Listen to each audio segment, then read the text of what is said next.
Bismillahirrahmanirrahim. Thank you. We call on our divine team in spirit, all the angels, Archangel Michael, Archangel Gabriel, Archangel Metatron, Archangel Ariel, Uriel, Ezrael. Thank you. Thank you so much for allowing me to be easy, open conduit for divine communication, all time and space, and all dimensions, and all forms, and all lines of our DNA. Thank you. Removing any all blocks, and all time and space, and all dimensions, and all forms, and all timelines, and all lines of our DNA is no longer serving us or the highest good of humanity. Thank you, and so it is. I like to say all this because I like to create the container so that whatever comes out of my mouth is clear. And when I'm done, I like to close the container and be it as such. I treat each type of communication as much with integrity as possible. So this message feels like it is being crafted for the TED community. And I'm extremely grateful to be able to have the opportunity to communicate. As someone who is a former TEDx speaker and an international one at that, I feel that those who have delivered TED Talks in a country where the language is the same as their native tongue is a different type of TED speaker than when someone has to go into a foreign nation, give a TED Talk in a foreign language, and then return home. So I'm born in Chicago, and my name is Mona Abramashan, obviously. And the TED Talk that I did was at Quds University, Jerusalem University in Abu Dis. And that was in 2022. And I was so inspired by the journey and the process and the community that I have been an advocate for TED here in the Holy Land, as anyone in this community can attest to. They know that I have been very committed to being a stand for TED, whether it was Jerusalem University and their TED, the TED team that put it together, the students, or it was the infrastructure, which I work with now. Actually, I'm a professor there at Quds University. So part of the reasons why I'm really excited to be an advocate for TED is because of how supportive indirectly they've been to a really beautiful journey that I've been on around academia, self-expression, and oddly enough, entertainment. So I'm super grateful to be able to send this message. And I'm really grateful that, as well as being a TED speaker, I was able to receive a TEDx license for Quds Street Live, which was just completed. And our date was April 24th, 2024. I'm such a little nerd about numbers. And I'm putting this message together because we had our event, and it was a unique type of event. It was unlike probably anyone that you might be hearing about from all of your live community, in that the application was for me to have it in an open souk. And the souk, which is the bazaar and the marketplace in central old Hebron, was the target audience. And I had done a lot of research. And I also went to the mayor and the head of the municipality and the head of the tourist department, actually tourist and heritage and antiques center within Hebron municipality. So meaning I had the university support, I had the community support, I had the bureaucratic support for me to put on a TED Talk. They even had, amazingly enough, felt so divinely led. They had a beautiful space that was actually filled with all the technology I needed to be able to have this TED Talk. And I was super jazzed about it with very short notice, actually, given that I submitted my application right at the deadline, because I only just saw it in an email for the Brave and Brilliant TED 2024 conference. And I'm super excited that I did it. And I was really, really glad to hear that I got the license. And however, with all the support that I was able to receive, there was a lot of, how do I say this? I'm in Hebron, and there is, at the time of this recording, there's an occupation currently underway. And the environmental safety felt that threat. I guess I'm trying to find a real neutral way of saying I wasn't able to hold a TED Talk in the space in Hebron, in Khalil, where I wanted and where I had promised to hold it, because it was getting too hot in the city, meaning there was violence, there were soldiers, there were shutdowns, it was just getting hot.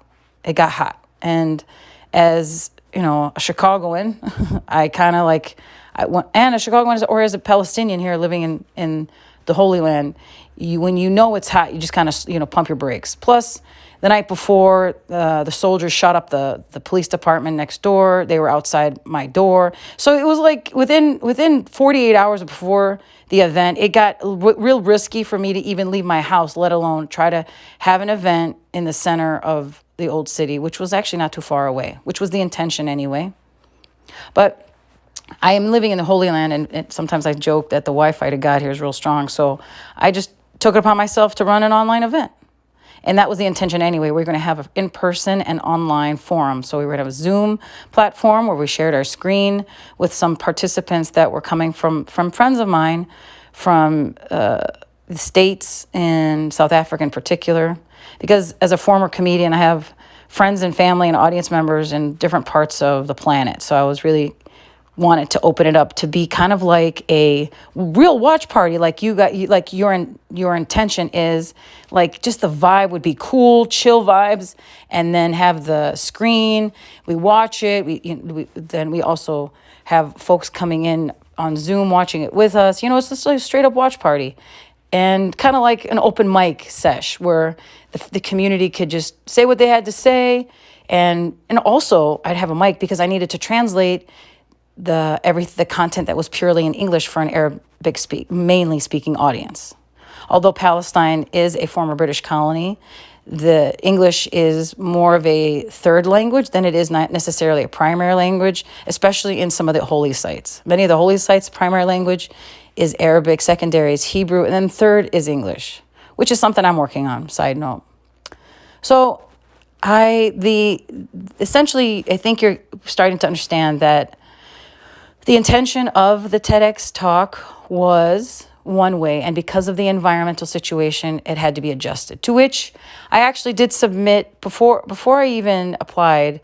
I had reached out to your team about applying for a live license, and that if anything happened, because of where I'm at and the situation I'm in, if anything happened, would there be a possibility to extend my license or change it or something? And they actually replied and reassured me that all is well, just to, take care of our safety. So I felt confident enough to apply, which was so exciting that I got the license. However, as things were getting heated, I do recall, now sometimes, memory is finicky, right? I do remember sending an email, I can double check that I did, to the TED folks telling them that we're going to have change of plans because the situation is intense here.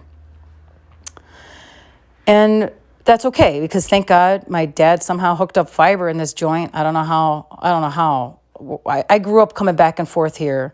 Just to let you know, I'm down the street from Hebron, which is down the street from the Tomb of Abraham. So if you have a map, put the Tomb of Abraham or type in Halhul, West Bank, and you'll find kind of the location that I'm at. And I've been coming here since 1992. I've been coming here so long that there was no phones here. Just one of our uncles up the way, he had the only phone in the area. So when I was 13 and I made my first phone call from this area, it's just so beautiful to know that all those years later, I was the same broad that was able to have a live streamed TEDx watch party shortly after the TED talks were recorded. Before they got onto YouTube, I was able to host this amazing event with you, with viewers. If we'll end up sending you footage, included Hawaii, South Africa, like Johannesburg and PE, as well as Chicago and the surrounding suburbs of Chicago. So it was a really cool event to be able to span that part of the globe, hosting it from here where we barely had telephones 20 years ago, or actually not 20 years ago. 20 years we had phones, but back in my day, in 1992, it was the first phone. I remember in the late 90s, we were the first ones to bring fax machines. We were kind of the first to have some real cool technology here. So it's the technology and the times have been evolving in my lifetime, and I'm really grateful. So again, this is a big introduction to say thank you, Ted, thank you.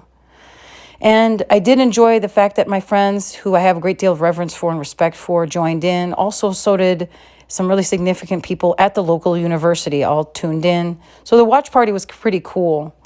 And I don't know if it's I'm stupid or I'm clever, but I started the TED Talk at midnight, April 24th, my time. And I took it for as long as we could watch every single talk, which was 99 talks. And as long as there were participants that were, for them, it was 2024. So we did a 28-hour watch party. And I really got the use of that whole license, and I'm so grateful. Within that, I have a couple pieces of information I'd like to share as a former and maybe current entertainment producer. Comedy shows were my life, you know. Anyone who knows me knows the Comedy Bowl. I used to run comedy and trivia out of a bowling alley in Chicago, one of the most historic sites in the city. So I have a great deal of understanding for what goes into the production side of what you do, from the people, their bios, their getting there, making sure that the AV works right. You know, my sister, who was actually kind of my co-pilot in our watch party, she is a well-trained AV specialist who worked with South by Southwest. So her understanding of the production value of what we were watching at the TED Conference 2024, The Brave and the Brilliant, was excellent. And we were totally aware of that. So my community that joined in have a reverence for you and have a reverence for their own work, which is often within the entertainment industry. And we started to notice a couple things. And I guess these are things that I want to share with you, Ted, the TED community, because I care about you. I love you guys. You inspired me. You've inspired many, many people who you don't know watch your videos on death's doorstep, on the death of their life or the death of their career, the death of their education. But they do. They really, really love what you have to say. And having watched something that you just produced live, I started to catch a pattern. And I'm not sure if you're interested in correcting this pattern. I think you are. I think this is going to be a love letter to TED. And I hope, and one day, inshallah khair, it will serve to have elevated your organization to its divine status, to which I feel that you have all been prepared for. First and foremost, what I brought to the table, well, I guess this can't be really first and foremost, no, but one of the things that I was bringing to the table in the whole TED experience was the wellness of my community. And my application, it was about supporting and inspiring them because of what we're dealing with. Even though it was going to be in English, right? I was going to do the best I can with my husband and my community members to translate, and also welcome, students that are studying English to consume and engage in the TED experience for their own advancement and their own understanding, because I was committed to having TED throughout the Holy Land so that community members could start to express what they're going through and what they're researching within the TED fabric and the TEDx fabric. That would really support them and help them discover themselves, which by which honoring the whole mindset of TED, which is really community building on a really cool global scale. And I also wanted to bring wellness to the overall production. See, I'm an emotion code practitioner. If you're not familiar with what emotion code is, I'll wait. You can write it down. Emotion code. It is a form of energy healing that was devised by a former chiropractor named Dr. Bradley Nelson. And it's advanced level energy healing, where we remove trapped emotions that are in your energy body, or if you want, you could say your subconscious, that have impacted you, your life, and the life you live, that are how they're created is these trapped emotions come with you. They're inherited. They come through the bloodline. They happen at conception. We absorb them. So, for example, if anyone anyone was alive during COVID, all at once, we all suffered a collective, if you want to call it, trapped emotion of shock. So if you looked up emotion code, there's actually a chart that shows where Dr. Bradley Nelson is actually placed and located, where different trapped emotions lie in the body, in the organs, and also he's just organized them in the chart. And one of them is the trapped emotion of shock. So on behalf of the collective, we like to clear the trapped emotion of shock in all time and space, in all dimensions, in all forms, in all lines of our DNA, in all timelines. And whoever's listening to this, if they listened and they heard the word shock, if it left an imprint in their body, if they feel that word, or if they suddenly get a memory, that is associated with the trapped emotion in you, in your life, in your consciousness. And so the work that I've been doing internationally while being here in the Holy Land, besides teaching English and comedy to help kids and all this other stuff, was really also providing a lot of emotion code healing as I'm building my online practice with a lot of American community members and family members who understand what emotion code is and were passionate about having sessions. I was giving to them online. So for anybody interested, email me and I'll give you a session. I love giving sessions or group sessions. But my point is that in consuming 99 speakers on the TED stage, as well as the hosts who were hosting it and the media that was being produced by it, the amount of trapped emotions that are being perpetuated by your institution is actually dangerous. From the words of hate to terror to fear, whether it's through the TED experience or the assumption that those of us who are consuming your programming are holding those, I'd like to have a conversation with you honestly about putting out material and content that is actually rejuvenating to the human being, not perpetuating potentially dangerous trapped emotions that I am actively trying to help people heal. When a human being says, "Oh, I just hate that," actually, they're carrying a trapped emotion of hate. Something happened to them that traumatized them and or their ancestors, whereby hate has been carried through. And amazingly enough, and I had no idea this was a thing until I became a practitioner, was that if we're carrying the trapped emotion, we're also radiating it. And so that's the key. I love your organization. I love what you do. I really am fascinated, but I am also an American-born Palestinian British woman of Chicago upbringing. And the consistency of the British accent on this platform for many people in the Commonwealth can be triggering, consciously or subconsciously. And I know that you're doing all that you can to make it international. It's so beautiful. I just wanted to share that. Secondly, the dominance of the European white human was blatantly obvious in percentage-wise on average. And in this era where you are a stand for non-political, non-confrontational conversation and non-controversy, to which your host at the beginning of the program said they were avoiding, but then later set up different speeches to then say that you support these things, is incongruent. And as a Palestinian American living in the Holy Land right now, in the middle of what's going on, I think your pro-Zionist leadings are dangerous. Because if you actually believe